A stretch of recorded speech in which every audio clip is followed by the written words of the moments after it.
Martin, let me start with you. I think since spring 2020, the concept of left and right has become utterly meaningless. We have a uni party. We've had no opposition since the beginning of lockdown, for certainly.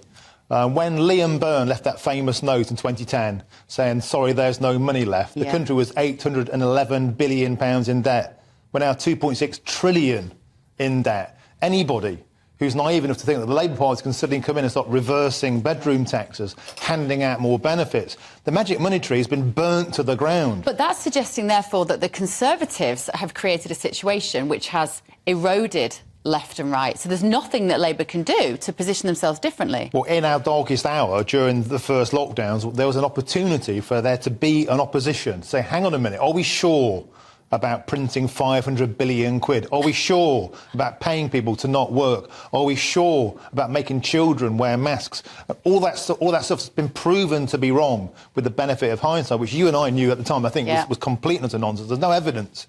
But they willed it along. The Labour Party wanted sooner, harder, faster lockdowns, more expensive, and now they're in a financial black hole. How do they get out of it? They can't tax more. We've already got the highest tax burden since World War II. The notion of wealth taxes, well, what do wealthy people do, thanks to globalism that Starmer likes? They just clear off abroad. And what we should be doing is generating wealth by drilling shale. But we can't do that because all of the parties are adhered to the church of net zero. Open borders, we have that. Both parties basically are the same. They're the same party in different rosettes. And I think a lot of people who believe that, OK, it's time for a change, it's been 13 years, let's vote for a different rosette. It's going to be the same cheek of a different backside. And I think that's where we're heading. There's nothing between them. They both stand for the same stuff.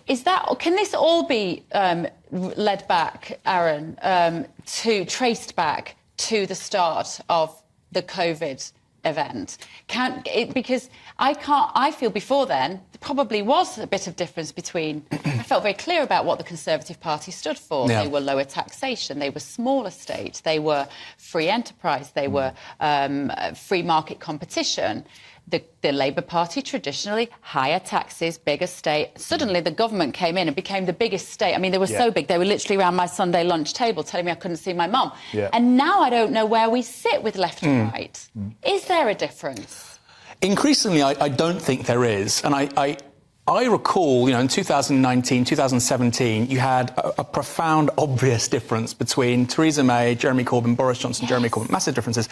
And the media was flipping out about it. The centrist establishment was so upset because the electorate had a choice. And I think we've now gone back to something which they wanted all along, which is basically a Conservative Party which doesn't conserve, a Liberal Democratic Party which is neither Liberal nor Democratic, and a Labour Party which is certainly not Social Democratic or Socialist. And they're all green. Well, to an extent, I mean, they all have the same. I believe in having to address climate change, and I'm sure some people watching this will disagree. But I think you have to accept disagreement on how to get there is very useful. Like, so, for instance, I quite like the Green Party. I completely disagree with them on nuclear. I think you have to have nuclear if you want to decarbonise quickly. It's low carbon, and in the long term, it's very cheap. So I would agree it's a big problem we don't have more disagreement between them right now. And what I would say is on this particular policy of the kids and the two-child benefit on two-child cap on benefits. It costs £1.3 billion.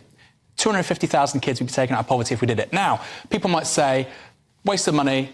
You could say that about 101 things. I generally think for the return on investment, that's extraordinary. Having 250,000 kids in poverty, long term, is very expensive. It's very expensive from crime, from health. We want to be a high productivity, high output economy. Having that many kids in poverty doesn't help that. So that's the point. Go on, Mark. I was going to say, but that's the point where they could be different and they're choosing not to be. Well, but therein lies the rub. It's like the Labour Party, the party I voted for 20 years, as a miners' lad from Nottinghamshire, was the party of the working classes. The Labour Party now is the party of the middle classes and the benefits classes. Let's be frank, the working classes pay for it all. They bankroll it all and are expected to swallow. Is it the party of the benefits? I mean, I just don't know. Well, evidently... Bigger state, more dependency is exactly what the left want. Martin, evidently not, because they're saying they won't change something that was brought in by George Osborne. Because at last they've realised that the biscuit tin is completely and utterly bare. It's 3 times worse than in 2010 when Labour gave the keys over. There's always the money. Look, we found £2.3 billion for Ukraine last year. We can't find £1.3 billion for starving kids in this country. I would agree that British kids starving is more important than giving money to Zelensky. On that, we can agree. Right. But that's not going to happen anytime soon. And we need to generate wealth. But the money's there. Generate wealth by, instead of like spending 500 million quid on an electric battery factory, actually generate our own energy sovereignty. But you see, we can't because they're tied to net zero and the religion that will sink us. It's going to mire us in debt, funding inefficient energy that conks out when the wind drops and when it's too hot for solar panels. And in a way, that's the one thing, actually, that maybe Starmer is different, because he would effectively not nationalise our energy, but he wants to create great British energy, doesn't he? An energy business that would sort of bring it all in. That's almost the one place. What about education? Anything that you see different? Because, of course, Sunak wants kids to stay at school and do maths until 18. Went down very badly in my house with my teenagers. And Keir Starmer came out only last week and said, actually, I would like to introduce public speaking lessons into the classroom. I was like, finally, there's one thing that I can see that have a different image of the future. But, I mean, that is a very small concept of the curriculum. It's not visionary. Well, he used this word oracy. Oracy, which is a word that people use apparently in educational theory. And I thought, isn't it brilliant? You know, this London lawyer trying to talk to the British electorate using a word that nobody understands. I'm going to make you talk nice. I'm going to make you talk exactly. posh. And what was funny for me was, you can imagine Boris Johnson saying, oh, we should teach your children rhetoric and logic in schools. The Guardian, the BBC, all hell would have broken loose. Keir Starmer was saying the same thing. He was just using a word that nobody's ever heard before. But Starmer, nakedly this week, on the same stage as Tony Blair. It was basically left, left, left, lose, lose, lose, Blairism, win. He's a naked Blairite. You and I can both agree this is a bad direction. He's the turd that cannot be flushed. He's back. He's got his tendrils in the Labour Party.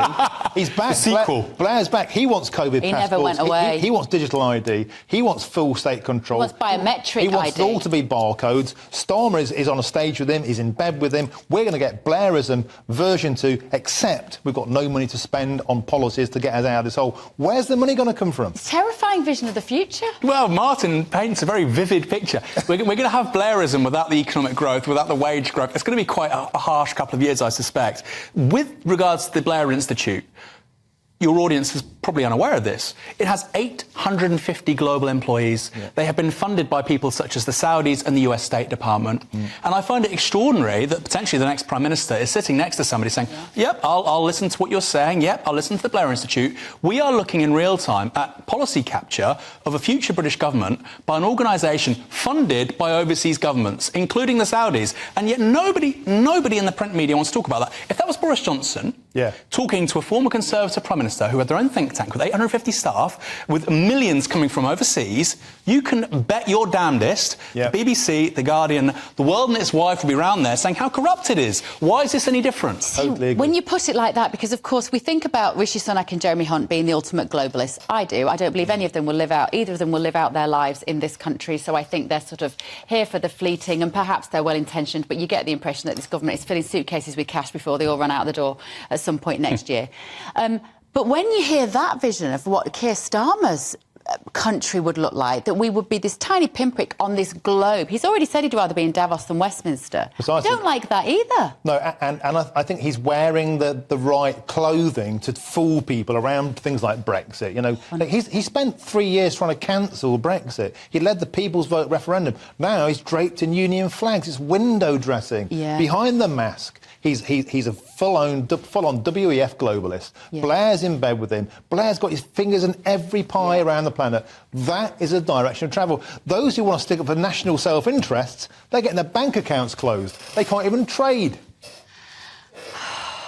I take a big, heavy sigh at that point, because we've sort of concluded, haven't we, that neither of them... They're all the same. That Labour and the Conservatives are so similar. And it doesn't feel like they have the interests of this country in their heart. And it goes to when people talk about the centre. People hear about the centre all the time. The centre is apparently privatisation, deregulation, all these things. In fact... The public is to the left of the Labour Party on public services and to the right of the Conservative Party on immigration and law and order. That's the centre. But nobody wants to talk about that. I mean, I don't agree with a lot of that stuff because I'm not to the right of the Conservative on certain policies. Of course I'm not. But that's the real centre, but that's precisely the politics that you're not allowed to discuss in mainstream media or at Westminster. But also, across Europe, we're seeing a lunge to the right. We're seeing it in Sweden, in Italy, in Spain, in the Netherlands, in Greece. People want self-protection. They want populism, that dirty word. Yeah. If only we had a Conservative government in this country, people would vote for it. We don't. We have a Conservative party that in all but name is the Labour Party. Yeah.